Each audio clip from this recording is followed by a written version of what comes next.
الله أكبر الله أكبر لا إله إلا الله والله أكبر الله أكبر ولله الحمد. الله أكبر الله أكبر لا إله إلا الله والله أكبر الله أكبر ولله الحمد. الله أكبر الله أكبر لا إله إلا الله والله أكبر الله أكبر ولله الحمد. الحمد لله الحمد لله نحمده ونستعينه ونستغفره ونؤمن به ونتوكل عليه ونعوذ بالله من شرور أنفسنا ومن سيئات أعمالنا من يهده الله فلا مضل له ومن يضلله فلا هادي له ونشهد أن لا إله إلا الله وحده لا شريك له ولا نزير له ولا وزير له ولا مشير له ولا معين له ولا مثل له ولا مثال له ونشهد أن سيدنا وسندنا ونبينا وحبيبنا وشفيعنا ومولانا وملجانا محمد صلى الله عليه وعلى آله وأصحابه وبارك وسلم تسليما كثيرا كثيرا. أما بعد فأعوذ بالله من الشيطان الرجيم بسم الله الرحمن الرحيم. قل اللهم مالك الملك تؤتي الملك من تشاء وتنزع الملك ممن تشاء وتعز من تشاء وتذل من تشاء بيدك الخير إنك على كل شيء قدير. تولج الليل في النهار وتولج النهار في الليل وتخرج الحي من الميت وتخرج الميت من الحي وترزق من تشاء بغير حساب. وقال الله سبحانه وتعالى في الكلام المجيد والفرقان الحميد وما آتاكم الرسول فخذوه وما نهاكم عنه فانتهوا. وقال النبي صلى الله تعالى عليه وسلم إن لكل قوم عيدا وهذا عيدنا أو كما قال عليه الصلاة والسلام. صدق الله المولانا العظيم وصدق رسوله النبي الأمين المتين الكريم ونحن على ذلك لمن الشاهدين والشاكرين والحمد لله رب العالمين. عزیزان گرامی، قابل احترام میری پردہ نشین ماں اور بہنوں، السلام علیکم ورحمۃ اللہ وبرکاتہ. عزیزان گرامی، آج کا یہ دن خوشی کا دن جس کو ہم عید الفطر کے نام سے جانتے ہیں، آقا مدنی جناب محمد الرسول اللہ صلی اللہ تعالی علیہ وسلم نے فرمایا کہ اللہ پاک اس دن کو اپنے بندوں کو خوشی کا دن بنایا. آقا نامدار تاجدار مدینہ سرور کونین صلی اللہ علیہ وسلم نے فرمایا کہ اس دن اللہ پاک عرش پہلے آسمان پہ فرشتوں کے ساتھ جمع ہوتے ہیں اور فرماتے ہیں کہ میرے فرشتوں، میرے بندوں نے پورے مہینے میری مزدوری کی ہے، ان کو کیا صلہ دیا جائے؟ تو فرشتوں کی جماعت کہتی ہے کہ باری تعالیٰ الہ العالمین جب مزدور اپنا کام پورا کر چکے، یعنی مزدور مزدوری کر لے، تو اس کو پوری اجرت دے دی جائے. اللہ پاک کہتے ہیں کہ اے میرے فرشتوں گواہ رہنا، میں نے اپنے بندوں کی گناہوں کو نیکیوں میں بدل دیا. میں نے اپنے بندوں کو ایسا پاک صاف کر دیا جس طریقے سے ماں کے پیٹ سے بچہ جنم لیتا ہے، میں نے بالکل اپنے بندوں کو اسی طریقے سے کر دیا. یہ میرے بندے میرے لیے خالصتاً میرے لیے اللہ پاک فرماتے ہیں کہ یہ پورے مہینے بھوکے اور پیاسے رہے اور اپنے نفس کے اوپر کنٹرول بھی کیا. انہوں نے اپنی زبان کے اوپر کنٹرول کیا، آنکھوں کے اوپر اپنے کنٹرول کیا، اپنے ہاتھ پیر کے اوپر کنٹرول کیا. میں خوش ہو کر اپنے اس بندے کو اس طرح معاف کرتا ہوں، ان کے گناہوں کو ایسا میں نیکیوں میں بدل دیتا ہوں کہ بالکل ان کو ایسا آج میں نے کر دیا کہ جیسے اپنے ماں کے پیٹ سے آج ہی جنم لیے ہوں۔ تو قربان جائیے آقا مدنی جناب محمد الرسول اللہ صلی اللہ علیہ وسلم کی ذات اقدس پر۔ ہم ایسے نبی کی امت ہے کہ جو نبی انگلی مبارک کو اٹھاتے تو چاند کے ٹکڑے ہو جائے۔ ہم ایسے نبی کی امت ہے کہ جو نبی انگلی مبارک کو اٹھاتے تو ڈوبا ہوا سورج بھی نکل جائے۔ ہم ایسے نبی کی امت ہے کہ جو نبی اپنے نبوت والے ہاتھ کو اگر پیالہ تشتری کے اوپر بھی رکھ دے تو انگلیوں سے پانی کے چشمے جاری ہو جائیں۔ آئیے اسی گنبد خضرا کے اندر آرام فرمانے والے، یثرب کے دھنی، کالی کملی والے، سنہری جالی والے احمد مجتبی محمد مصطفیٰ صلی اللہ تعالی علیہ وسلم کی شان میں بآواز ایک مرتبہ درود پاک پڑھ لیں۔ اللہم صلی علی محمد وعلی آل محمد کما صلیت علی ابراہیم وعلی آل ابراہیم انک حمید مجید۔ اللہم بارک علی محمد وعلی آل محمد کما بارکت علی ابراہیم وعلی آل ابراہیم انک حمید مجید۔ بلغ العلا بکمالہ کشف الدجى بجمالہ حسنت جمیع خصالہ صلوا علیہ وآلہ۔ عزیزان گرامی، ہم ایسے نبی کی امت ہیں کہ جس نبی کو اللہ جل جلالہ من والہ نے 1,24,000 انبیاء علیہ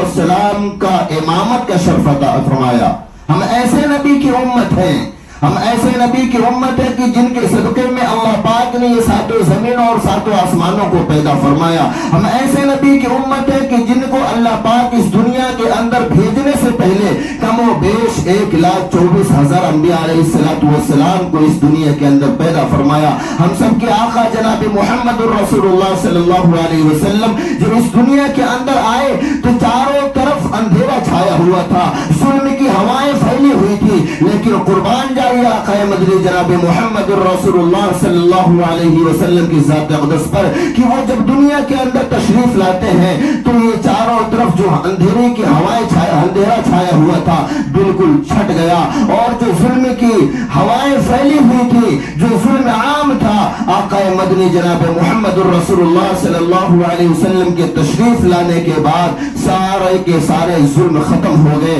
یعنی یہاں پر دنیا کے اندر لوگ مزدوروں سے مزدوریاں کرواتے تھے، 1 سال مستقل کرواتے رہتے تھے، 2 سال مستقل کرواتے رہتے تھے، کسی کو مزدوری کروانے کے بعد مزدوریاں نہیں دیتے تھے، اس کی اجرت نہیں دیتے تھے۔ لیکن قربان جائیے آقا مدنی جناب محمد الرسول اللہ صلی اللہ علیہ وسلم کی ذات اقدس پر کہ جب انہوں نے اس دنیا کے اندر تشریف لائے تو مزدوروں کا حق بھی ان کو مل گیا، عورتوں کا حق ان کو مل گیا، بچیوں کو زندہ دفن کر دیا جاتا تھا، لیکن آقا علیہ السلام کے تشریف لانے کے بعد بچیوں کو حق بھی ملا۔ اللہ کے پیارے رسول صلی اللہ علیہ وسلم جب اس دنیا کے اندر تشریف لائے جانوروں کو حق ان کو مل گیا۔ اللہ پاک قرآن مقدس کے اندر فرماتا ہے وَمَا أَرْسَلْنَاكَ إِلَّا رَحْمَةً لِلْعَالَمِينَ کہ اے میرے محبوب، اے میرے برگزیدہ پیغمبر، اے میرے نبی، میں نے دنیا کے اندر تم کو اس لیے بھیجا ہے تاکہ میں سارے کائنات کے لیے میں تم کو رحمت بنا کر بھیجا ہوں۔ اے میرے محبوب، تم رحمت للعالمین ہو اور میں رب العالمین ہوں۔ قرآن میں اللہ فرماتا ہے وَمَا أَرْسَلْنَاكَ إِلَّا رَحْمَةً لِلْعَالَمِينَ کہ اے میرے محبوب پیغمبر، اے میرے برگزیدہ نبی، اے میرے رسول، میں نے ساری کائنات کے لیے آپ کو رحمت بنا کر بھیجا اور میں رب العالمین ہوں۔ اے میرے عزیزان گرامی، آقا مدنی جناب محمد الرسول اللہ صلی اللہ علیہ وسلم جب اس دنیا کے اندر آئے تھے تو یتیم پیدا ہوئے تھے۔ آقا علیہ السلام یتیم پیدا ہوئے، کچھ دنوں کے بعد باپ کا بھی سایہ جب سر سے اٹھ جاتا ہے تو آقا علیہ السلام جب اس دنیا کے اندر آئے، جب باپ کا بھی سایہ اٹھ گیا تو چھوٹے تھے، چھوٹی عمر میں چچا کے ساتھ تجارت پہ بھی جانے لگے۔ عزیزان گرامی، بتانے کا مطلب یہ تھا کہ آقا علیہ السلام دنیا کے اندر تشریف لائے، چلنے کا طریقہ بھی بتلایا، واش روم میں جانے کا طریقہ بھی بتلایا، پڑوسیوں کے ساتھ حسن سلوک کا طریقہ بھی بتلایا، والدین کے ساتھ حسن سلوک کا بھی طریقہ بتایا، اور یوں ہی نہیں آقا علیہ السلام سونے کا بھی طریقہ بتلا کے گئے، آقا علیہ السلام لین دین کرنے کا بھی طریقہ بتلا کے گئے، تجارت کرنے کا بھی طریقہ بتلا کے گئے۔ آئیے آج کا یہ جو دن ہے عید الفطر کا دن ہے، اللہ پاک نے ہم سب لوگوں کو عطا فرمایا، اس کو بھی آقا علیہ السلام نے بتلا کے گئے کہ کس طریقے سے میری امت اس دن کو منائے گی۔ ہمارے اوپر رمضان المبارک کے اندر عید الفطر کی نماز ادا کرنے سے پہلے صدقہ فطر ادا کرنا واجب ہوتا ہے، اور لوگ اس مہینے کے اندر زکوٰۃ کی بھی رقم نکالتے ہیں۔ وہ اس لیے نکالا جاتا ہے تاکہ جو کوئی غریب ہو، جو غریب طبقہ ہو، یتیم ہو، بیوہ ہو، لاچار ہو، وہ بھی ہمارے اس رقم کی وجہ سے ہمارے ساتھ خوشیاں منا سکے۔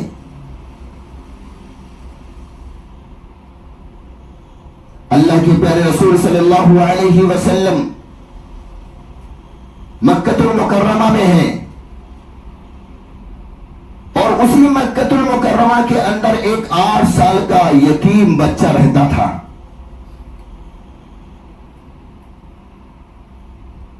وہ 8 سال کا یتیم بچہ، اس کی ماں دوسرے کے گھروں پہ جایا کرتی تھی کام کرنے کے لیے، جھاڑو پوچھا کرنے کے لیے، برتن صاف کرنے کے لیے، اور تھوڑی سی رقم ملتی تھی، اس سے اپنے بچے کی پرورش کرتی تھی، کیونکہ باپ کا سایہ بھی اٹھ گیا اس بچے کے اوپر سے۔ ایک دن بچہ جب 8 سال کا ہوا، اپنے ماں سے کہنے لگا، اپنی والدہ سے کہنے لگا، امی آپ کے کپڑے بڑے میلے کچیلے ہیں، آپ کے کپڑے کئی جگہوں پہ پھٹ گئے ہیں، آپ کے کپڑے کے اوپر کئی جگہوں پہ پیوند لگی ہوئی ہے، ایسا کرے آپ نا، میرے والد صاحب جو تھے مجھے پتا چلا ہے کہ بہت مالدار تھے، بہت بڑے مالدار تھے، اور جب باپ کا سایہ اٹھ گیا تو ساری پراپرٹی کے اوپر، ساری زمین و جائیداد کے اوپر میرے چچا ابو نے قبضہ کر لیا ہے، آپ مجھے اجازت دے دیں، میں چچا ابو جان کے پاس جاتا ہوں، اور جا کر کے میں آپ کے لیے ایک چادر مانگ کے لے کر آؤں گا۔ امی نے کہا، بیٹا نہیں، آپ چچا کے پاس جائیں گے، چچا تمہارے بہت ظالم آدمی ہیں، تم مت جاؤ بیٹے، تم میرے لخت جگر، اگر تم کو کچھ ہو گئے تو میں اس دنیا کے اندر کس کے لیے جیوں گی؟ لیکن نہیں، بیٹا بار بار اصرار کرنے پر ماں نے اجازت دے دی۔ بیٹا بار بار اصرار کرتا تھا کہ امی مجھے جانے دو، آپ کے کپڑے بڑے پرانے ہو گئے ہیں، بڑے میلے کچیلے، آپ جو کما کے لاتی ہیں میرے اوپر صرف کر دیتی ہیں، آپ اپنے لیے کچھ نہیں کرتی۔ ماں نے کہا، بیٹا تو جوان بڑا ہو گیا ہے، جا ٹھیک ہے، جا چچا کے پاس، لیکن دیکھنا اگر چچا ماریں گے یا چچا بھگائیں گے تو بھاگتے ہوئے آ جانا۔ بیٹے نے کہا ٹھیک ہے۔ بیٹے کے گھر سے چچا کا گھر جو تھا کافی دور پہ تھا، بیٹا گیا، 8 سال کا چھوٹا ننھا منا بچہ اپنے چچا کے پاس جاتا ہے، اور جب وہاں پہنچتا چچا کے گھر کے پاس تو دیکھتا ہے کہ چچا میرے بہت سارے دوستوں کے ساتھ بیٹھ کے شراب کا دورہ چلا رہے ہیں۔ بچے نے پہچاننے کے بعد بچے نے کہا، چچا ابو جان میں آپ کے پاس آیا ہوں، اور میں کوئی زمین جائیداد کے لیے نہیں آیا، روپیہ پیسہ کے لیے آپ کے پاس نہیں آیا، میں صرف آپ کے پاس اس لیے آیا ہوں کہ آپ مجھے ایک چادر دے دیں، اور تاکہ میری ماں کے کپڑے جو ہے وہ کئی جگہوں سے پھٹ گئے ہیں، میرے ماں کے کپڑے پہ پیوند کئی جگہوں پہ لگے ہوئے ہیں، میرے ماں کے کپڑے بہت میلے کچیلے ہیں، آپ ایک چاچا میرے ایک چادر عنایت فرما دیں، اور اس چادر کو لے کے جا کے میں اپنے ماں کے جسم کو ڈھانک دوں گا۔ جب چچا اتنا سنتا ہے، شراب کے نشے ہی میں تھا، اپنے بھتیجے کو دوڑا کے مارنے لگا، زمین کے اوپر پٹک کے مارنے لگا۔ حدیث کی کتابوں میں لکھا ہے کہ اس بچے کے پورے جسم پر چوٹ کے نشان تھے،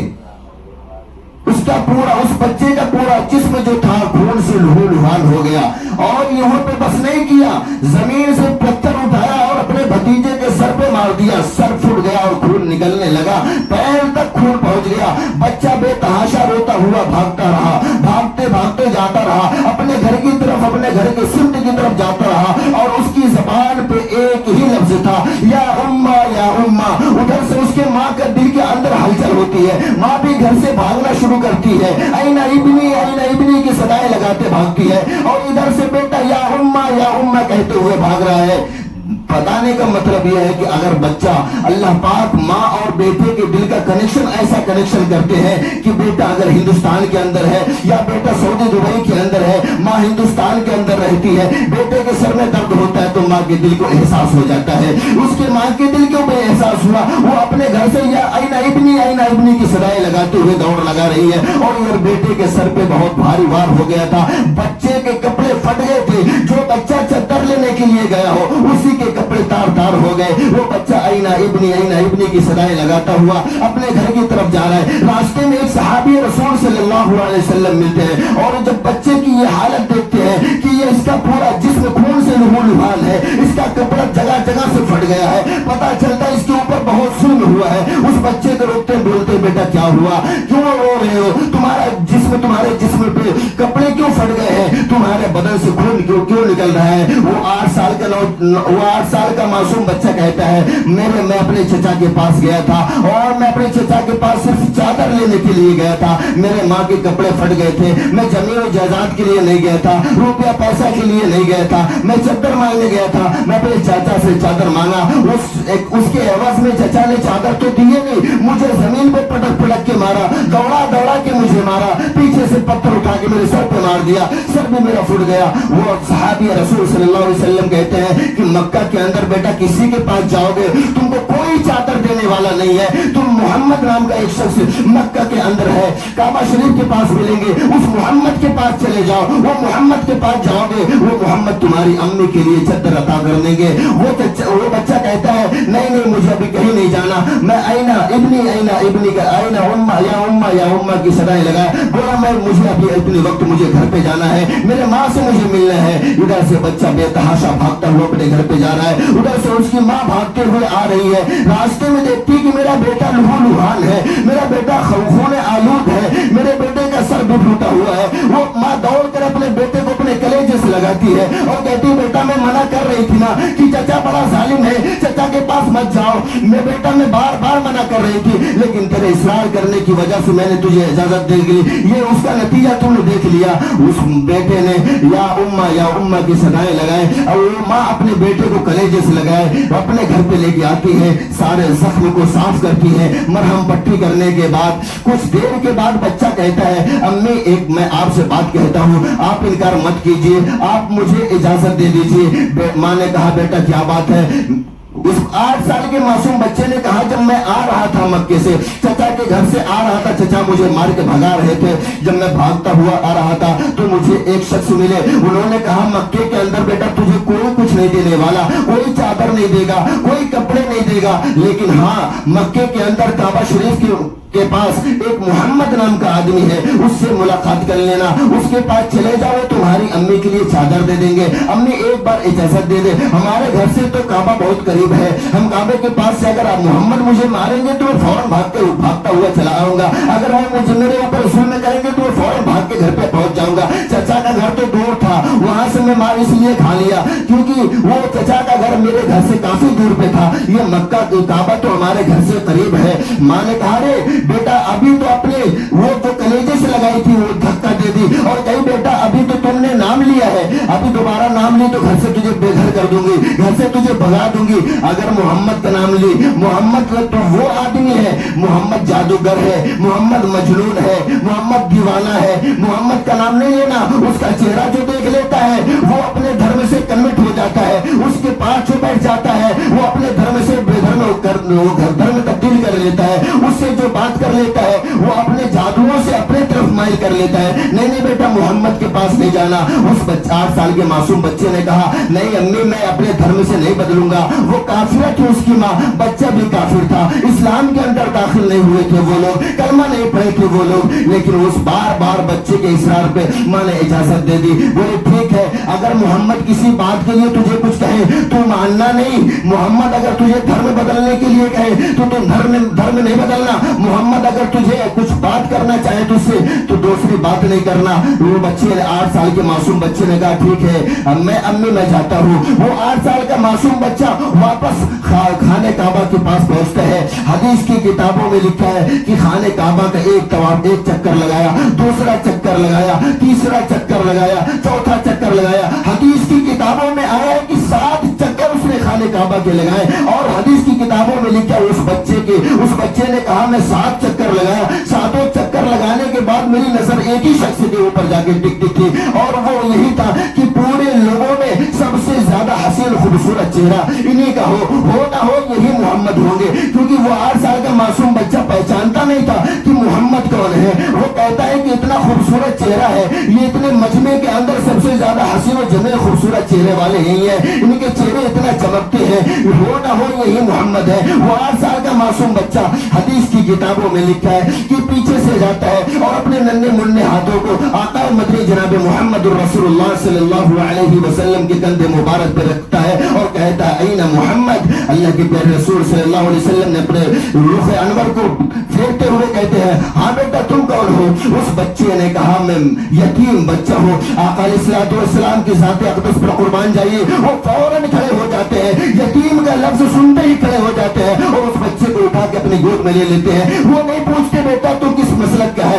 وہ نہیں پوچھتے کہ بیٹا تو کس خاندان کا ہے، فوراً اپنے گود میں اٹھاتے ہیں۔ آقا علیہ الصلوۃ والسلام گود میں اٹھائے اور پوچھا بیٹا تو یتیم ہے؟ میں بھی یتیم تھا، جب میں پیدا ہوا تھا تو میں بھی یتیم تھا، اور تو تیری ماں بیوہ ہے، میری ماں بھی آمینہ بیوہ تھی، تو مجھے معلوم ہے بیٹا تو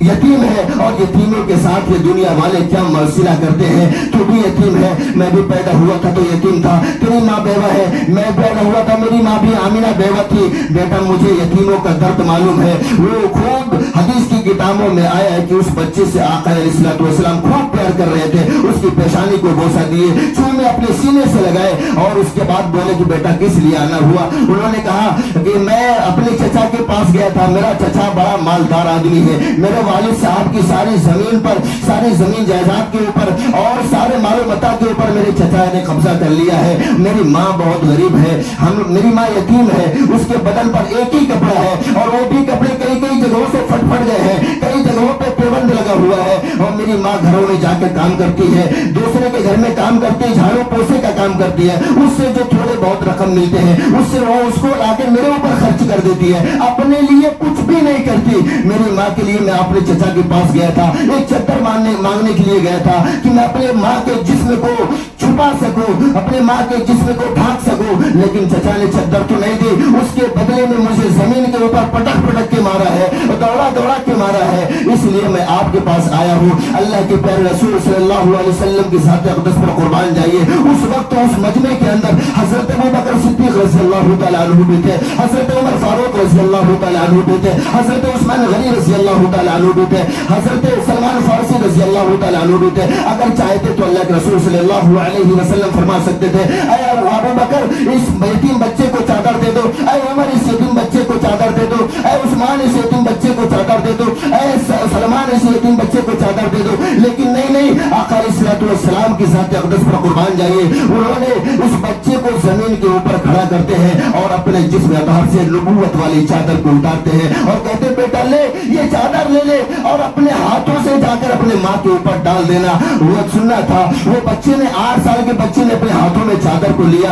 اور اس کے بعد جانے لگا۔ اللہ حدیث کی کتابوں میں لکھا کہ آقا علیہ الصلوۃ والسلام دوبارہ آواز دیتے ہیں بیٹا سنو، تم نہ جب یہاں سے جانا چادر ڈال دینا اور اس کے بعد کبھی بھی کوئی بھی چیز کی ضرورت پڑے تم مکے کے اندر کسی کے پاس نہیں جانا، تم خانہ کعبہ کے پاس آ جانا، محمد کے پاس آ جانا اور محمد تجھے عطا کر دیں گے۔ وہ 8 سال کا بچہ وہ کہنے لگتا ہے کہ میں نے چادر کو لیا اور اپنے گھر کے پاس آیا، گھر پہ پہنچا تو دیکھا کہ میری ماں بیٹھی ہوئی ہے، اپنے ماں کے پاس آیا اور اس کی ماں اپنے سینے سے اس بچے کو لگاتی ہے اور کہتی ہے بیٹا محمد کے پاس گیا تھا، وہ تو گھر میں بدلنے کی بات تو نہیں کی، وہ سے تو اور کوئی باتیں نہیں ہوئی، جو ہمارے باپ داداؤں کا دین تھا اس کو بدلنے کی بات تو نہیں کر رہے تھے۔ انہوں نے کہا نہیں ماں، آج تک جب سے میں ہوش سنبھالا ہوں آج تک مجھے کسی نے اتنا پیار نہیں کیا جتنا پیار محمد نے کیا۔ وہ تو پہنچنے کے بعد فوراً یتیم کا لفظ سنتے ہیں مجھے اپنی گود میں اٹھا لیے، میری پیشانی کو بوسہ دیے، مجھے چپکائے اور مجھے پیار کیے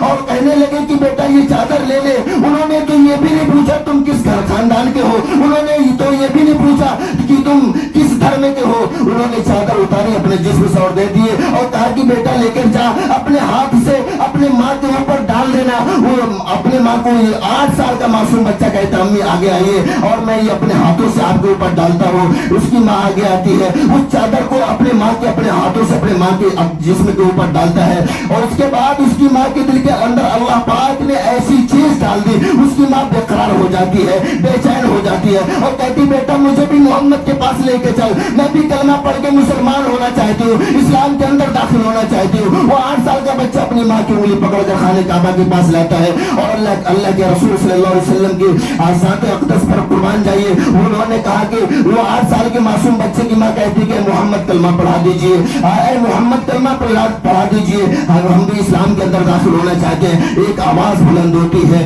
اشہد ان لا الہ الا اللہ و اشہد ان محمد عبدہ و رسولہ. بتانے کا مطلب یہ تھا کہ یہ عید کا دن ہے. آقا علیہ الصلوۃ والسلام جو تھے وہ ہمارے اوپر جو یہ عید الفطر کے دن زکات اور جو صدقہ فطر واجب ہوا ہے, ہم کو اس لیے دیا گیا کہ تاکہ ہمارے محلے میں, ہماری سوسائٹی میں, ہماری خاندان میں, ہمارے اطراف میں اگر کوئی یتیم ہو, کوئی بیوہ ہو, تو وہ بھی ہمارے ساتھ خوشیاں منانے کے لیے ہمارے برابر ہمارے ساتھ کھڑے ہو سکیں. اللہ کے رسول صلی اللہ علیہ وسلم نے مسجد نبوی کے اندر مدینہ المنورہ کا واقعہ ہے کہ اللہ کے رسول صلی اللہ علیہ وسلم جا رہے تھے عید الفطر کی نماز پڑھانے کے لیے, عید کی نماز پڑھانے کے لیے جا رہے تھے. صبح کا وقت تھا, بچوں نے اپنے گھروں سے نئے نئے کپڑے پہن کر نکل کر خوشیاں منا رہے تھے. اللہ کے رسول صلی اللہ علیہ وسلم جا رہے تھے, سارے بچے کہکہاں مار کر ہنس رہے تھے, کھیل رہے تھے, کود رہے تھے, خوشیاں منا رہے تھے. آقا علیہ الصلوۃ والسلام گھر سے نکلتے ہیں اور مسجد نبوی کی طرف جانے لگتے ہیں, عید کی نماز پڑھانے کے لیے نکلتے ہیں. راستے میں دیکھتے ہیں کہ سارے بچے ایک جگہ پر کھیل رہے ہیں, خوشیاں منا رہے ہیں. ایک طرف ایک معصوم بچہ بیٹھا ہے, سسکیاں بھر بھر کے رو رہا ہے, وہ آنکھوں سے اس کے آنسو جاری ہیں اور وہ تڑپ تڑپ کر رو رہا ہے, اور ایک طرف سارے بچے خوشیاں منا رہے ہیں. آقا علیہ الصلوۃ والسلام کی ذات اقدس پر قربان جائیے, آقا سے علیہ الصلوۃ والسلام اس بچے کے پاس جاتے ہیں اور کہتے ہیں بیٹا تم نئے کپڑے نہیں پہنے, تم رو کیوں رہے ہو, تم خوشیاں نہیں منا رہے ہو. وہ بچہ کہتا ہے کہ میں یتیم ہوں, میرے پاس نہ ماں ہے نہ باپ ہے, میں کاہے کا کپڑا پہنوں گا اور میں کیوں خوشیاں مناؤں, مجھے تو کوئی کپڑا پہنانے والا نہیں, مجھے کوئی نہلانے دھلانے والا نہیں ہے. تو اللہ کے رسول صلی اللہ علیہ وسلم حدیث کی کتابوں میں آتا ہے کہ اس چھوٹے بچے کو, اس معصوم بچے کو ہاتھ پکڑتے ہیں اور اپنے گھر پہ لے کر آتے ہیں اور کہتے ہیں اے عائشہ, اس بچے کو, اس یتیم بچے کو نہلاؤ دھلاؤ اور اچھے سے اچھا کپڑا پہناؤ, عمدہ سے عمدہ خوشبو لگاؤ. آج سے اس بچے کا باپ محمد ہے اور اس بچے کی ماں عائشہ ہے. اور وہ حضرت حدیث کی کتابوں میں لکھا ہے کہ حضرت عائشہ صدیقہ رضی اللہ تعالی عنہا نے اس یتیم بچے کو نہلایا دھلایا, اچھے کپڑے پہنائے اور خوشبوئیں لگائی. آقا علیہ الصلوۃ والسلام اپنی انگلی پکڑا کر عیدگاہ کی طرف تشریف لے جا رہے ہیں, اور جب وہ بچہ جہاں پر بیٹھ کر رو رہا تھا اس جگہ پہ بہت سارے بچے خوشیاں منا رہے تھے, کھیل رہے تھے. وہ بچہ جب اس جگہ پہ پہنچتا ہے تو وہ کہتا ہے تم لوگوں سے زیادہ خوش نصیب میں ہوں, تم لوگوں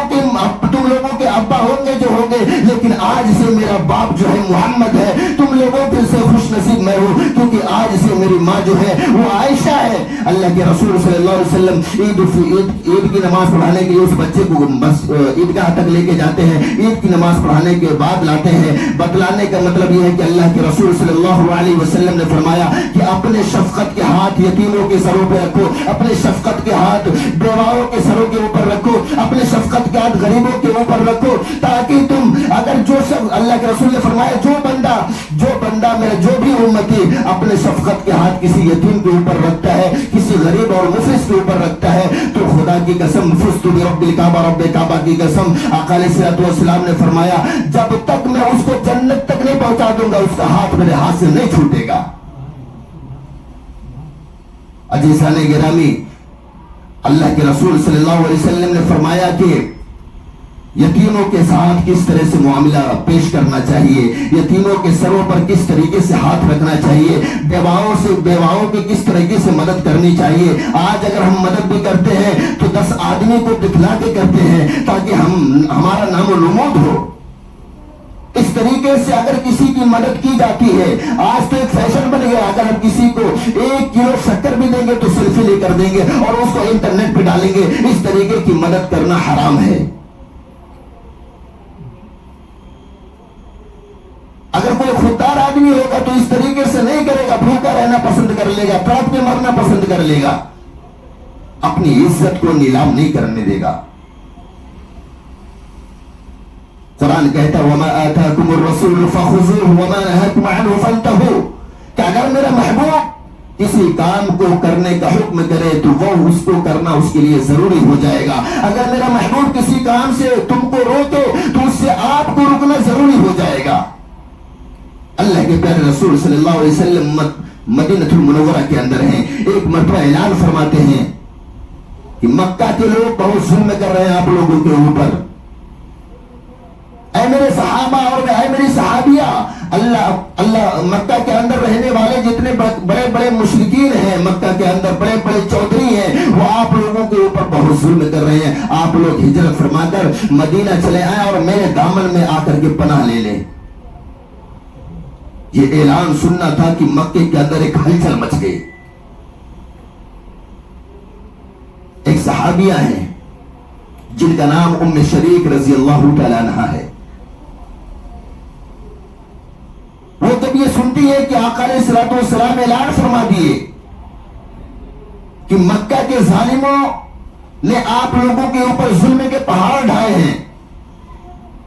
مکہ کے لوگ آپ لوگوں کو ظلم دے رہے ہیں، تکلیف طرح طرح کی پہنچا رہے ہیں، ایسا طرح طرح کی پہنچا رہے ہیں، آپ لوگ مکہ چھوڑ کر ہجرت فرما جائیں اور مدینہ میں چلے آئے، میرے دامن میں آ کر کے پناہ لے لیں. وہ ام شریک رضی اللہ تعالی عنہا کے کان کے اندر جب یہ آواز ٹکراتی ہے وہ بے چین ہو جاتی ہے، وہ تڑپنے لگتی ہے. وہ سوچتی ہیں اگر میں دن میں نکلتی ہوں تو مکہ کے بڑے بڑے مشرک میرا پیچھا کریں گے اور مجھے طرح طرح کی ایسا پہنچائیں گے. شام کا وقت ہوتا ہے، وہ اونٹنی کو تیار کرتی ہیں، اپنا ساز و سامان اس اونٹنی کے اوپر رکھتی ہیں اور کہتی ہے بغیر کسی کو بتلائے ہوئے مکے سے نکل جاتی ہیں. مکے کی سرحد کو جب پار کرتی ہیں تو ان کو احساس ہوتا ہے کہ میرے پیچھے گھوڑے چلنے کی آوازیں آ رہی ہیں. وہ بے چین تھی کہ اللہ کے رسول نے فرما دیا، قرآن بھی کہتا ہے وَمَا آتَاكُمُ الرَّسُولُ فَخُذُوهُ وَمَا نَهَاكُمْ عَنْهُ فَانْتَهُوا، کہ اگر میرا محبوب آپ کو کسی کام کا کرنے کا حکم کرے تو آپ کو کرنا اس کام کو ضروری ہو جائے گا. ضروری کے مطلب فرض کے قریب ہوتا ہے. اور اگر میرا محبوب آپ کو کسی کام سے روکے تو اس سے رکنا بھی ضروری ہو جائے گا. وہ ام شریک رضی اللہ تعالی عنہا جب نکلتی ہے، رات کے وقت سناٹا تھا، پتہ چلتا تھا پیچھے سے کوئی گھوڑے لے کر آ رہا ہے. کچھ دیر کے بعد چاروں طرف سے ام شریک رضی اللہ تعالی عنہا کو گھیر لیتے ہیں اور کہتے ہیں ام شریک تم مکہ چھوڑ کر کہاں جا رہی ہے؟ مدینہ جا رہی ہے. تو واپس ہو جا مکے کے اندر، ورنہ تجھے ہم لوگ اتنی ایسا پہنچائیں گے، اتنی تکلیف پہنچائیں گے، تجھے آج ہم لوگ مارتے مارتے ختم ہی کر دیں گے. اگر تجھے گھر چاہیے تو مکہ چل، جس گھر کے اوپر تو جس گھر کی طرف تو اشارہ کر دے گی وہ گھر تجھے دے دیں گے. تمہیں زمین و جائیداد چاہیے تو مکے کے اندر چل، جہاں تک تیری نظر جائے گی ہم تیرے حوالے کر دیں گے. تجھے کھجور کا باغ چاہیے تو مکہ کے اندر چل، جدھر تو نظر گھمائے گی وہ تیرا ہو جائے گا. ام شریک رضی اللہ تعالی عنہا نے کہا نہیں، مجھے گھر اور پراپرٹی کی لالچ نہیں ہے، میرے محبوب نے اعلان فرما دیا ہے اور مجھے جانا بہت ضروری ہے.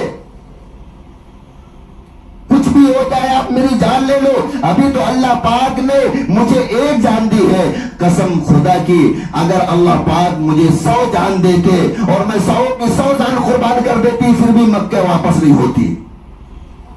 کیونکہ اللہ کے محبوب جناب محمد الرسول اللہ صلی اللہ علیہ وسلم نے اعلان فرما دیا ہے.